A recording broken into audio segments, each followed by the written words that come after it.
Hello, everyone, and welcome to the fourth installment in the CAW University series of tutorials using WWE 12. This is 3X, of course, and as you can see, we're not in the logo designer this time. We're back in the regular CAW mode, and this tutorial is going to go back into morphology, if you will, body morphing, more specifically a specialty type body morph, that being the muscle girl type. It's one that's not used very often because, understandably, not too many people know how to do it right. And I'm gonna show you right now how to, in case you ever wanted to create a female wrestler that's bigger and subsequently stronger than the usual crop, such as Chyna or Beth Phoenix or any other wrestlers of that ilk who started out or perhaps still do practice in bodybuilding and obviously have gained more muscle mass and in turn more power. So the first thing that we're going to do here is go into size.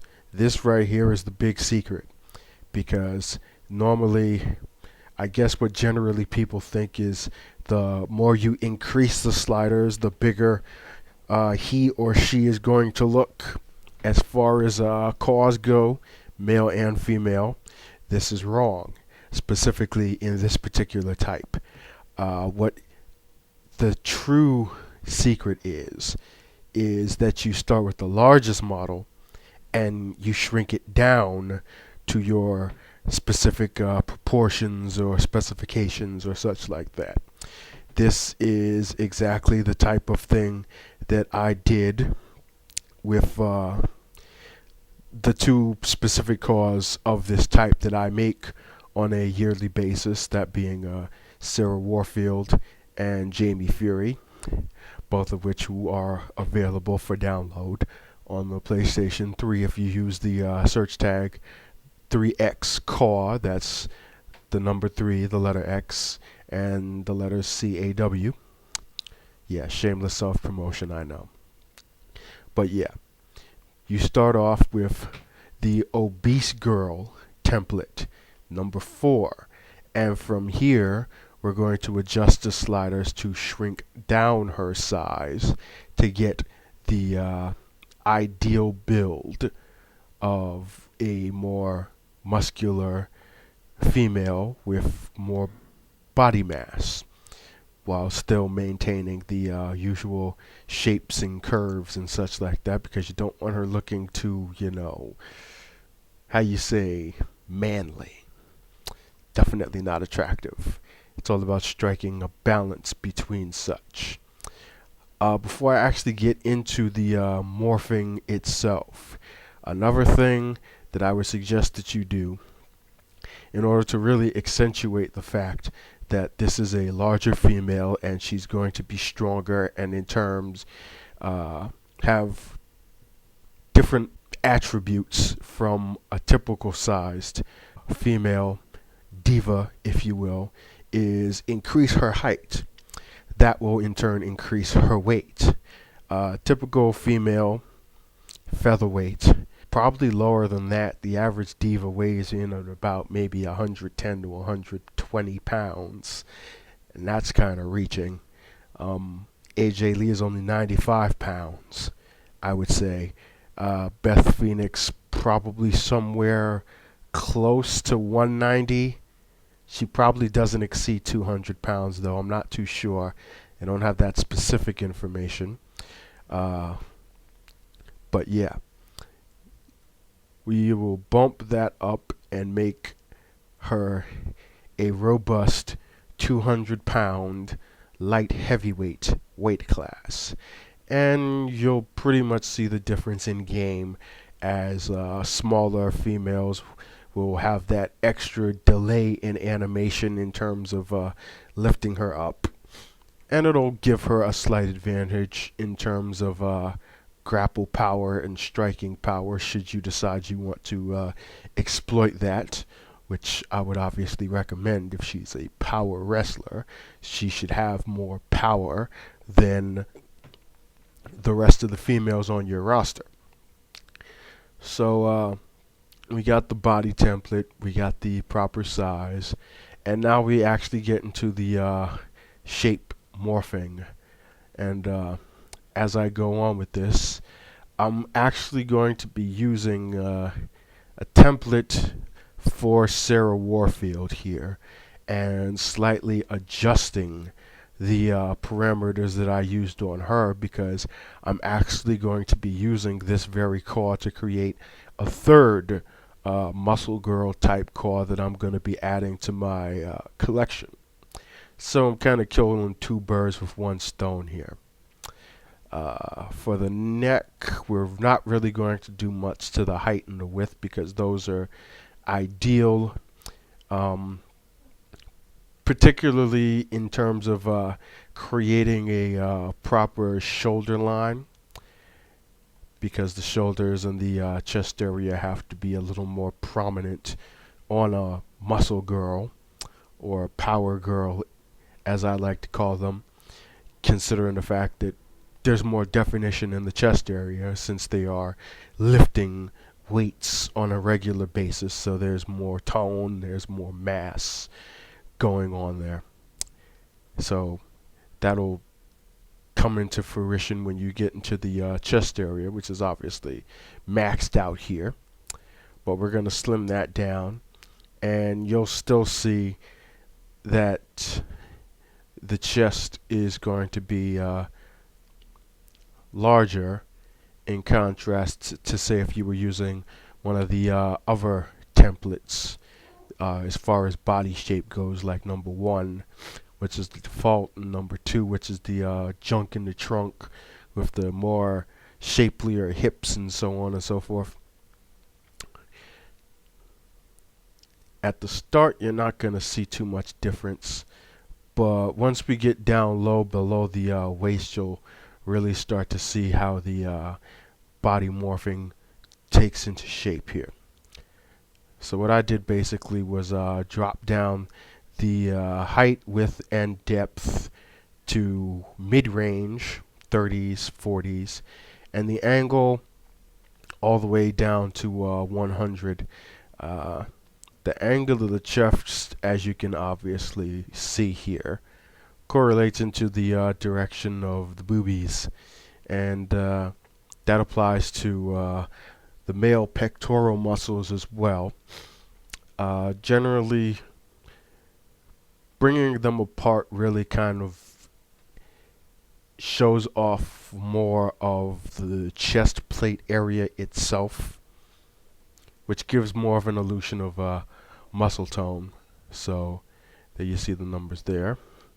And as you already know, if you've seen my previous CAW morphing, body morphing tutorial, you'll know that adjusting the chest correlates directly into adjusting the bust.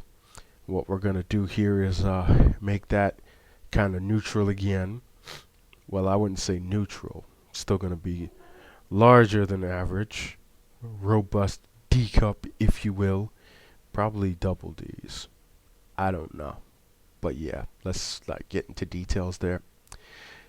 Basically, we are going to bring those up a little bit to 20s, mid-20s, low 30s here in the depth area.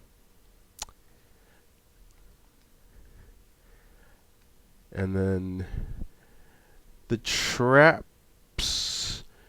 we will do a little bit of increasing as far as the width of them goes. And the depth, let's bring that up to about 46, 47. Match that up with 40 on the width. Length, we can probably bring that up too. That's gonna bring out the trapezius area, which admittedly is not as noticeable on the female as it is on a male. That's just biology, because it's not really that prominent on a female bodybuilder's body as well, considering the fact that you got those other distractions below the neck, if you know what I mean. So let's make that 90. And then we'll go into the shoulders and stretch those out. Increase the size of the shoulders, definitely. Because like I said, the shoulder line has to be more prominent and more, how you say, noticeable than on a regular sized female, because the shoulders are naturally going to become more developed and muscular as a result of lifting heavy weights, as I said before. And so we're going to bring those up. The width obviously would have to be the most noticeable part, and then the depth to kind of lead into the size of the arms. Maybe we can probably bring those down just a little bit. Keep them to default or somewhere between the 0 and 10. Height, kind of optional. You can leave it at 0 if you want to. Maybe drop it a little lower, but you don't want to go any higher than 0 or 10 maximum, because then, as you can see, the results are a little awkward. Yeah, so we'll keep that at 0 there. And you should start to see here that the body shape is slowly taking form here.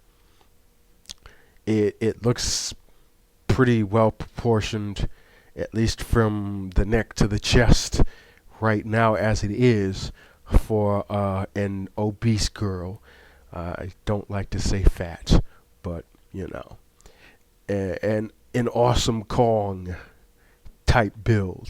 And if you wanted to create an awesome Kong type CAW, or Karma as she is known nowadays, you could pretty much work with this right here and just obviously slim down the hands and you'd be fine. We're going to do that anyway, but we're going to go a little further. So now we go into the ab area, and here is where you're going to start to see the muscle girl body form take shape, because we're going to take all that size that was in the middle of her torso and shrink it down. We'll make it longer, obviously, than it was at default. Bring that to 0. And the width we're going to drop down dramatically to 20. Depth we're going to drop a little lower than that, maybe about 15 to 17 or so. And you can pretty much see how it will look compared to the upper half of a torso. Well proportioned enough. And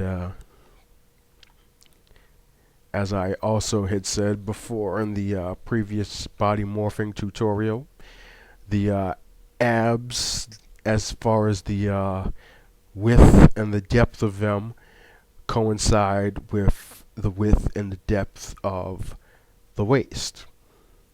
So what you do generally is make the waist wider than the width and depth of the abdomen, while still keeping it to a certain proportion. Width will make that 80 to again maintain a certain level of curviness, even on the fact that she's obviously more muscular.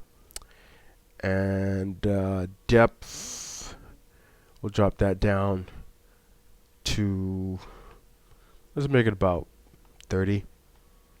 Yeah, 19 is a little too less. Between 19 and 30 would be fine. I'm just picking 30 here because I want her to have a little backside to her. That's completely up to your own personal preferences. You can obviously tell what mines are at this point, but that's not the topic at hand. So we're going to go into the arms now. As far as the length goes, you definitely want to bring that back up to the default 0, because otherwise the arms are going to look kind of stubby. And bodybuilders' arms, generally not short. They look short, but that's because they're wider than your arms probably are. And in some cases, they might look longer because there's more meat on them, if you will. Muscle tone, obviously. Muscle weighs more than fat, so they say. So then we go into the biceps. The width we can pretty much keep to where it was. The depth, however, we can drop down because her arms looked definitely a little too thick there. So we'll make that about a 45.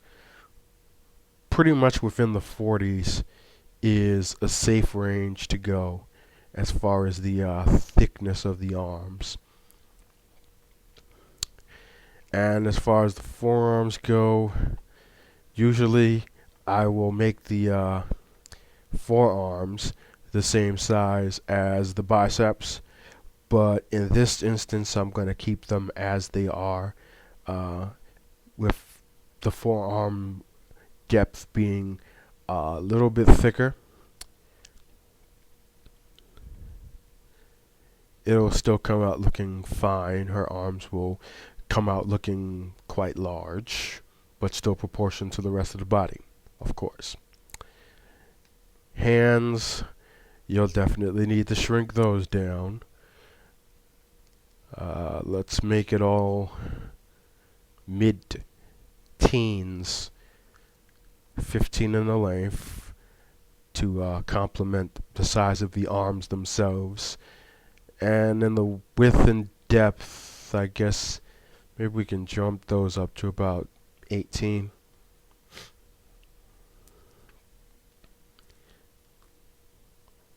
And they don't look too small on the arms, which is what you want to do. You want to make sure that the hands are, again, proportioned. That's the name of the game. Proportion is what it's all about. And the legs, pretty much in the same vein of the arms. As far as the length goes, bring that up to 0, default height. And just from seeing here, you can really see the total form of the body is dramatically different from how it was that we started, and will look dramatically different compared to a regular female CAW model, the default ones, even the obese girl one that we were working from to begin with. And the thighs, obviously we want to drop those down, but you're not going to drop them down much, because you want to really create thicker legs, because obviously muscle girl has a thicker form than normal sized female, and generally power is generated through the legs. You can't create an illusion of power in the legs through skin textures and such like that, unless of course you're using the 360, in which you can hack them in. But you can kind of create that effect by making body parts a certain size.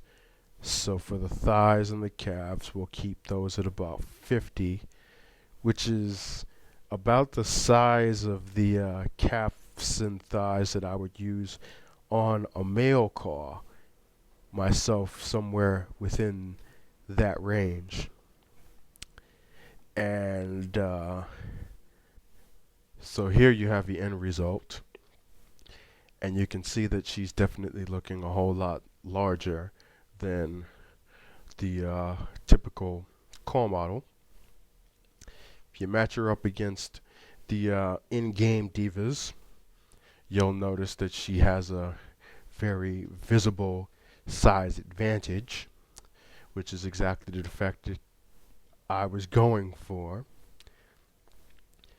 So technically, you can stop here if you want, but there is a further step that you can take if you want to further the illusion of her having power or strength. And it comes in the body hair. This is actually a trick that I had learned from the user Hellhammer over on the CAWS.ws forum. Congratulations on becoming a moderator, by the way. Basically, you go into the body hair and you go into the torso. And it's the lightest stomach hair, number 3, that you'll be using. You know, don't freak out. She's not a circus freak here. What I want you to notice is the sudden increase in muscle definition that appears on the stomach area underneath the hair. That's what we're going to be working with here.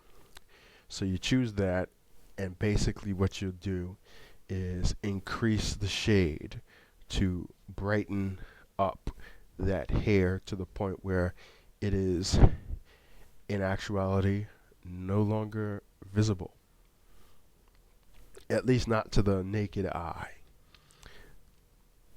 I mean, if you want to look closely, you can see the fineness of it, but usually that's not a noticeable detail or one that most people are going to pick up on.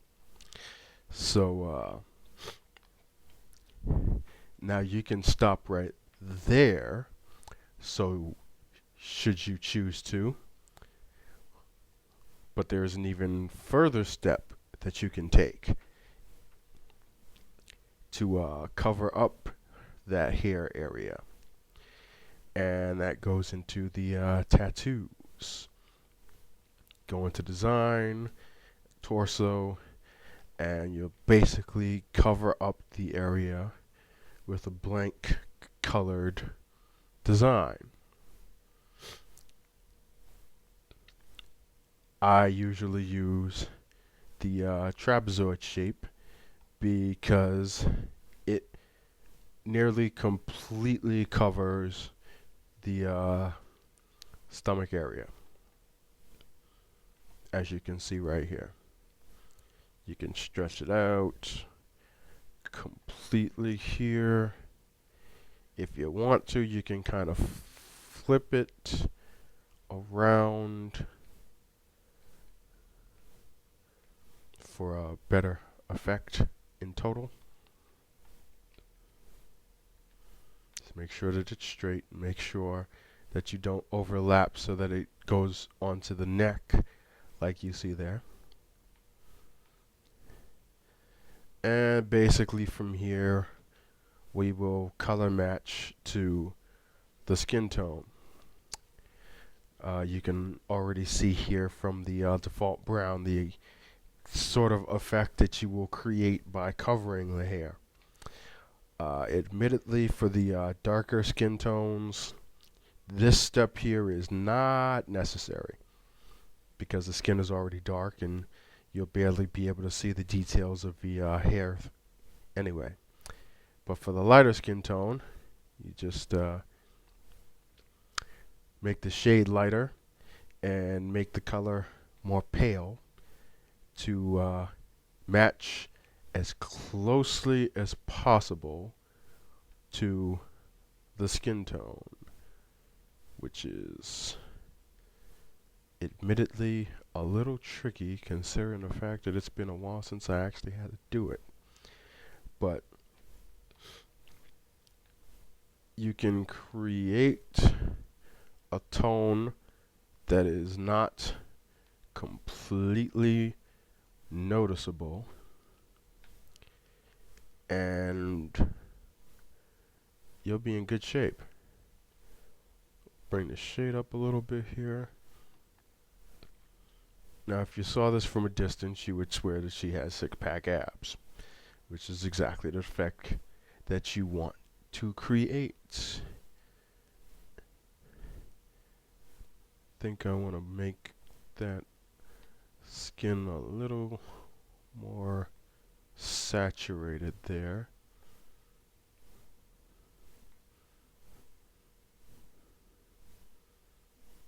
That looks fine there.